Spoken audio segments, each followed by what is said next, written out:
Let me tell you about a lady named Clara and her legendary market purse as I'm showing you the steps in making the bow tuck tote.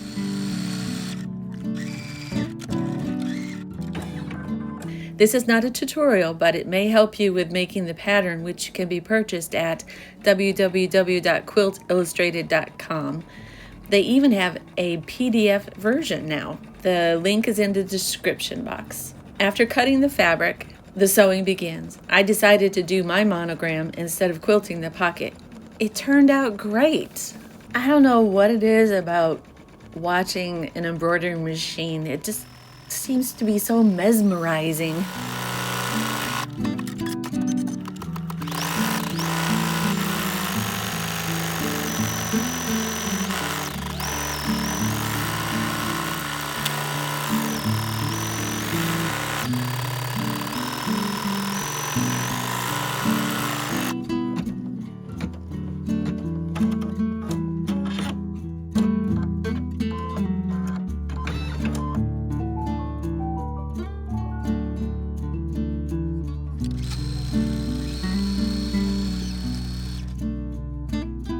So on with our story. Clara was the kind of person who'd walk into a room and make everyone smile, like she'd just bake cookies for the whole neighborhood. She lived in a little town where every Saturday folks gathered at the farmer's market swapping stories as they swapped tomatoes and homemade jam.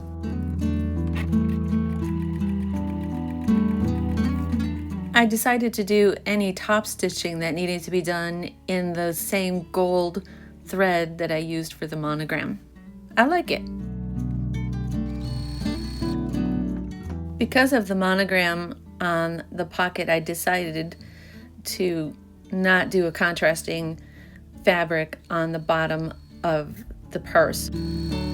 Bobbins always need refilling at the most inopportune time.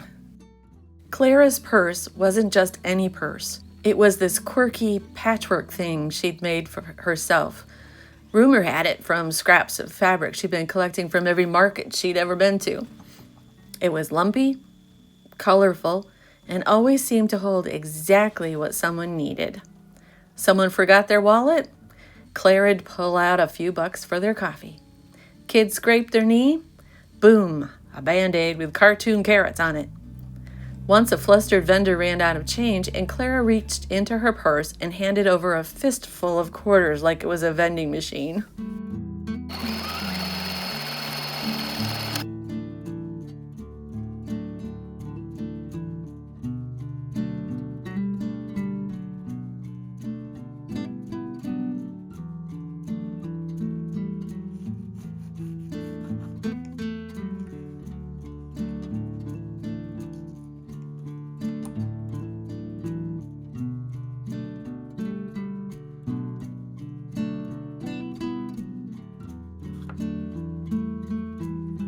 One of the reasons I love making this purse is the pockets and how you can determine the size of everything that needs to go in.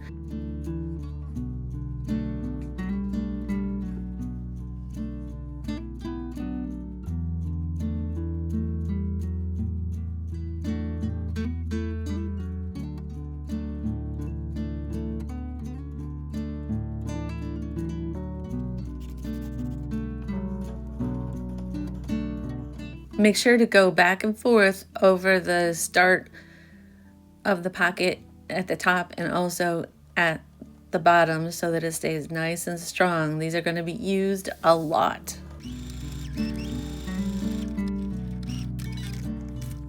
The shortened pocket here is for pens so they don't go down so deep, and also I put my chapstick in it.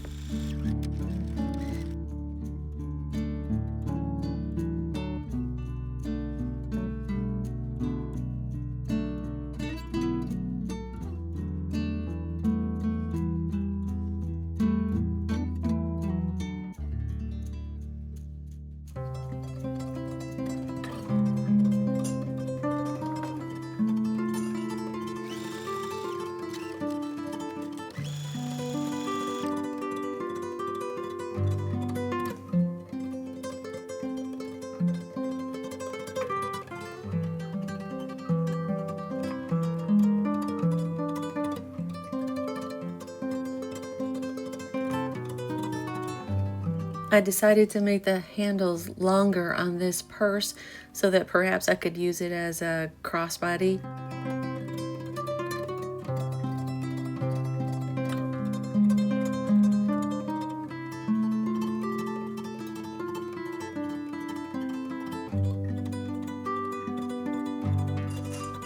Back to Clara. People were convinced that her purse was magic. I mean, how else could one purse hold so much stuff? They would beg her to tell them its secret. And she'd just wink and say, "It's not the purse, sweetie. It's the love you tuck inside." Eyes rolled, thinking she must just be mushy. But now, years later, they're starting to get it.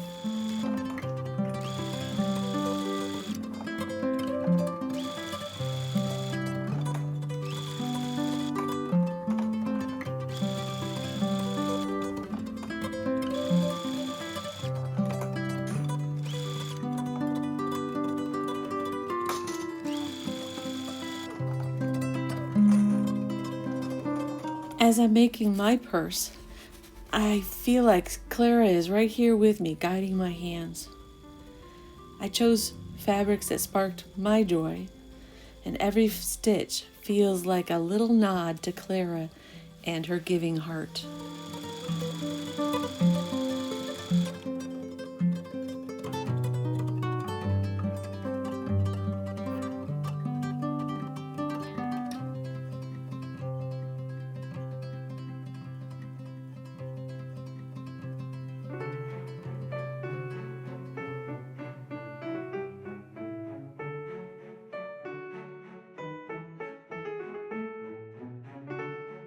Forgot to turn it on.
First mistake, I'm having to tear out the pocket because it's not centered correctly.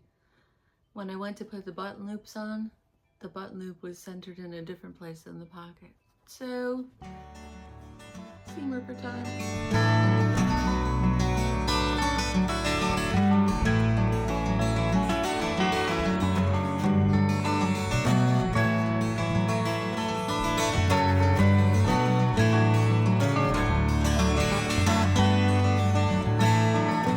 I think Clara knew Luke 6:38. I'm going to read it in the voice translation. It says, "Don't hold back. Give freely, and you'll have plenty poured back into your lap. A good measure, pressed down, shaken together, brimming over, you'll receive the same measure that you give."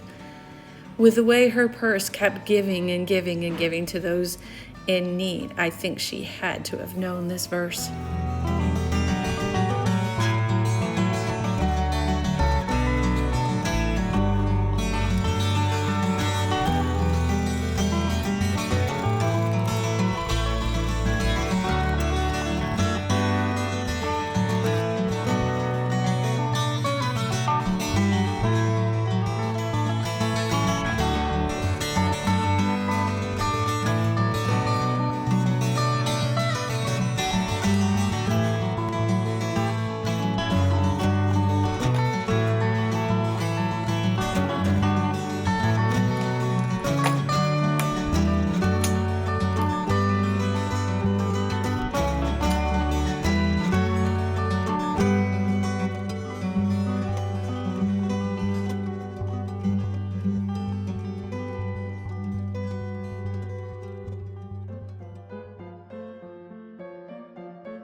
You know that feeling you have when something doesn't feel right?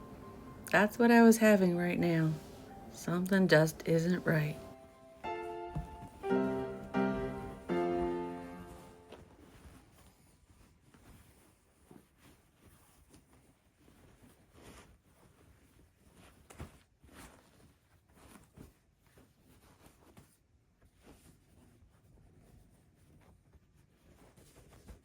For some reason, the lining is bigger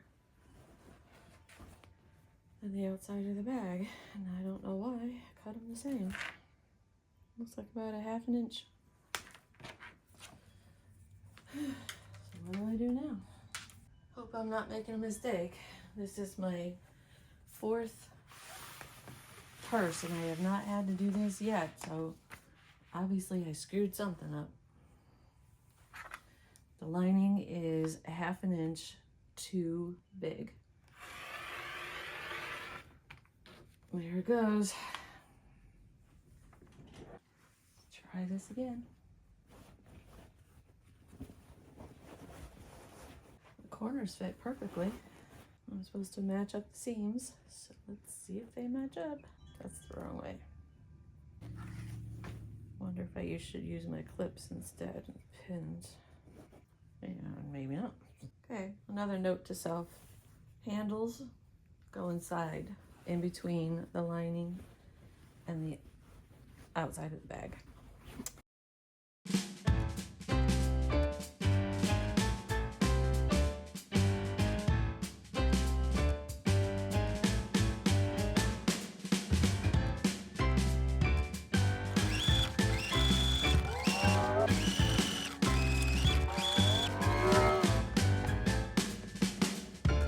I'm moving the handles out of the way. I should have pinned them down farther too so that they didn't move on me, but they did, so I have to finagle this to get the handles in the right position.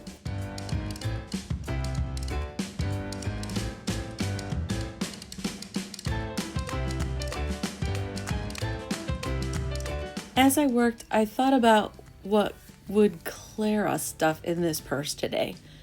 Maybe some peppermint candies? A tiny notebook for jotting down recipe ideas? Or even a spare hair tie for a stranger having a bad hair day. It's not just about the stuff though. It's about being ready to share a laugh or a kind word, like Clara always was. Her purse wasn't magic because of what was in it, but because of how she used it to make folks feel cared for.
Lining to the inside,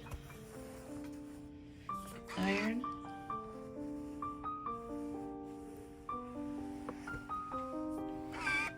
sure there's no lining showing on the outside. As you've watched me sew this purse, think about your own market purse. What would you carry to make someone's day a little brighter? Maybe it's a real bag, or maybe it's that spark of kindness you share with the world. Either way, I like to think Clara's a little bit proud of us for keeping the magic going.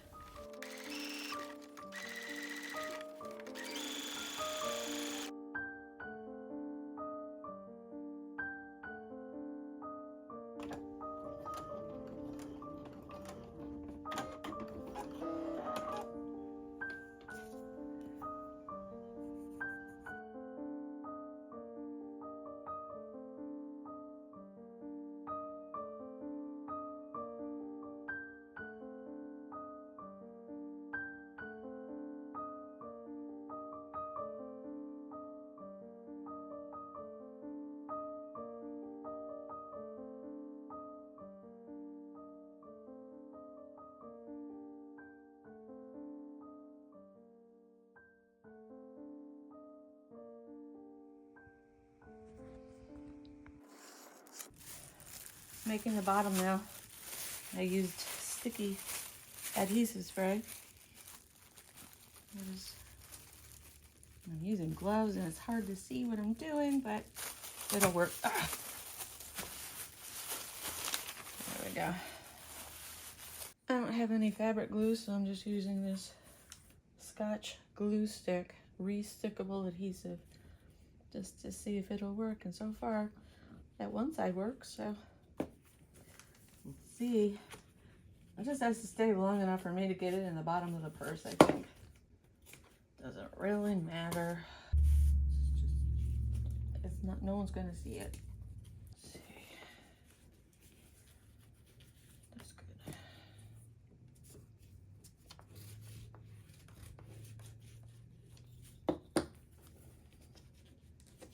Yay. I'll cut off the corners and stick it in the bag.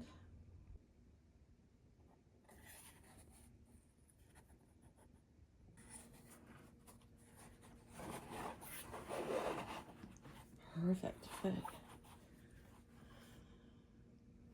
Awesome. I have to sew the button on. And this gets tied. That's why it's called a bow tie tuck purse.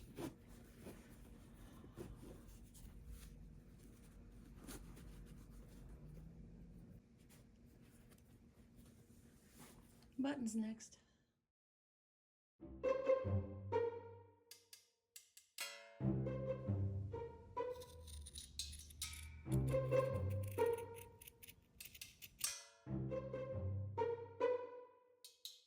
Button shell. Maybe I don't have the button shell. Is that the shell? Okay.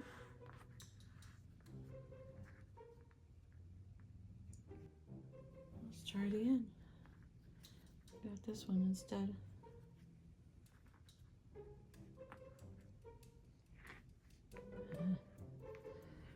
Push into the mold. Push the fabric into the center. I didn't get it centered. Let's try that again. There we go. Push the fabric into the center. Put the backing on. There's the pusher. I don't know. Still can't tell if I got it in there. I didn't hear it snap. There we go. It snapped. Did you hear that? There we go.